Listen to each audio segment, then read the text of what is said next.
Good day, everyone. Today, I want to show you a simple project for my embedded systems design circuit.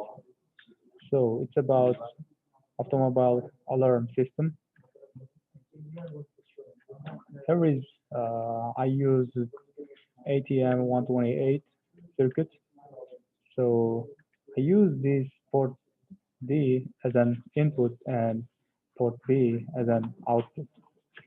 So here port D0 means door of the car, and this latch indicates the start of the alarm. So let's start. If door of the car is closed, then the first latch will be switched off as car is in safe mode.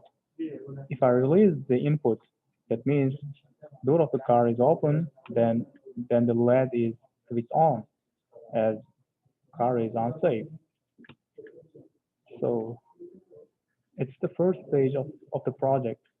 Let me show you how I did it, how I implemented this in assembly code. Here is my assembly code. I think you can find it easy. Thank you.